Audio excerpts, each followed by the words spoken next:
Welcome back to SwitchCorner. My name is Alex and today we're taking a look at the upcoming releases this week on the Switch. Then I'll also be adding a new section at the end of the video just breaking down what games you can expect to see over on the new Twitch channel.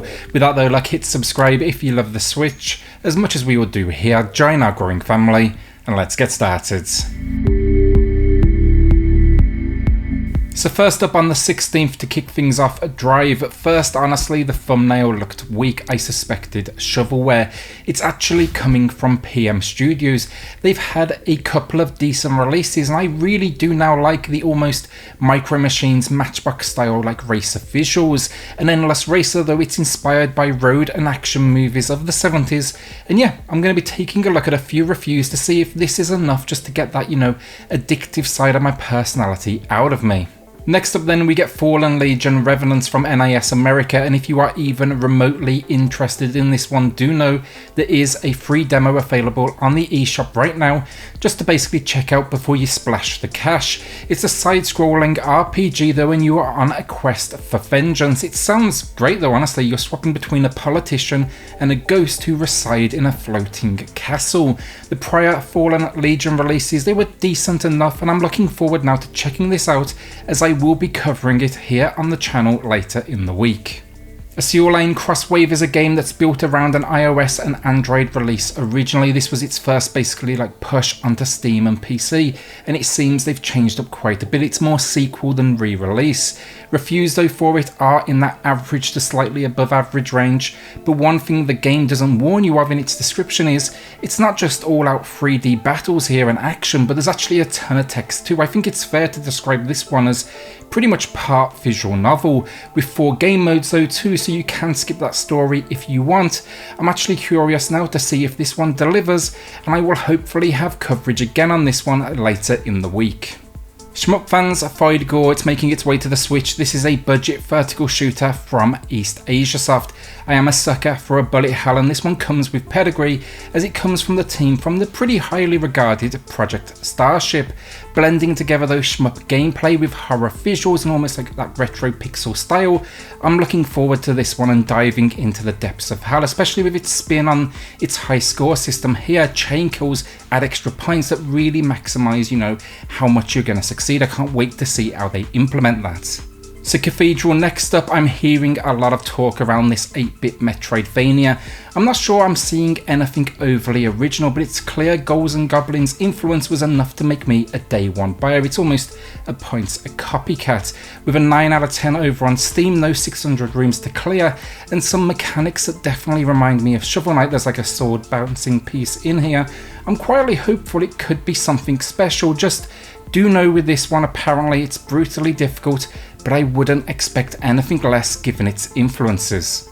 Anodyne 2 Return the Dust joins the Switch next, and while the first was a 16-bit Sourdough inspired, top-down action RPG, this takes the idea and now throws it into a 3D world similar to Oceanhorn before it. Visually, it's for sure going to be an acquired taste. It's mirroring graphics of the N64 era. I grew up around that era though, so it holds a charm for me. Here though, you will be Nova, a nano cleaner. Basically, Nova can jump into people's bodies to save them from infectious dust. And yeah, 3D and 2D sections, a full-on story, a sizable soundtrack. Hopefully it delivers because it sounds like it has a ton of potential. So another pretty budget title then, Speed Limit. This one's trying to bring a whole lot of genres together. So there's run and gun platforming, top-down racing, and then there's also going to be some 3D dogfights. It's going to be switching things up constantly. Hopefully they deliver with so many ideas all at once. Promising though to then be challenging and addictive. I think it's going to be that trial and error kind of experience.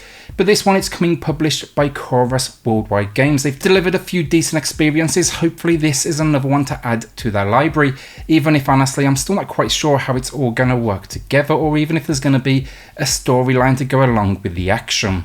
On the 18th then, I do want to quickly mention King of Seas. If like me you was excited for this ARPG pirate adventure, sadly it's still showing on the eShop right now for release on the 18th, but it has been delayed.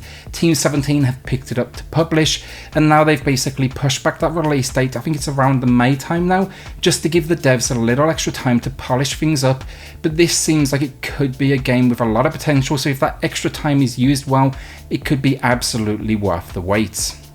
Alright, so Boom Blaster is another one I didn't have too much interest in, honestly, but the budget price point I did some digging. Really liked the hand-drawn look of it as well, honestly, in the visuals.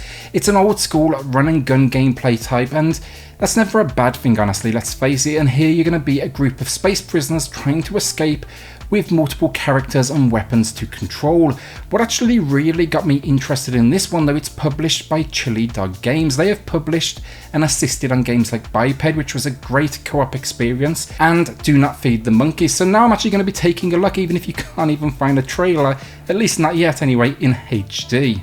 The final game of the week then, that is Persona 5 Strikers. That will be available to play this week on Friday the 19th, but only for those of you that purchase the Digital Deluxe Edition. We'll cover this more in next week's video with the general release, but basically this Digital Deluxe, it's an extra $10 or your regional equivalent, and it's throwing in things like that 4 days early access, soundtrack, art book, behind the scenes videos, and some minor DLC. My review will drop that very same day, but if you're thinking about spending that extra bit of cash, you are going to get that head start. To wrap out this video then, on Twitch this week we will be streaming every day, and we are putting Corey on the new Super Mario 3D World Monday and Wednesday. We'll be checking out Hades Tuesday and Thursday because it's about time he got into that one. And then finally on Friday we'll be taking you into the world of Persona 5 Strikers. Monday through Thursday they will be evening streams, so think around 7 PM PST. Friday though, do expect a daytime stream so we can get as many time zones in there as possible. Now if you haven't joined us already over there, we are on just our 3rd stream so far, and 200 of you have followed us already, so thank you all so much. I'll link the Twitch in the description and the pinned comment down below. Will you be adding anything though to your collection this week? Will you be saving that cash instead? But also I want to ask, how do you feel about the early access for Persona 5 Strikers? I think it's honestly a little bit weird, but at least it's not a crazy amount of extra cash price-wise for this Digital Deluxe Edition. With that though then, a shout out to the patrons of the channel who are just going above and beyond to support SwitchCorner. It helps more than you know, so thank you all so much. If you do want to check that out for yourself, it is linked in the video description down below. Then hit subscribe if you love the Switch as much as we all do here. Join our growing family, and I'll see you all on the next video. Thanks everyone.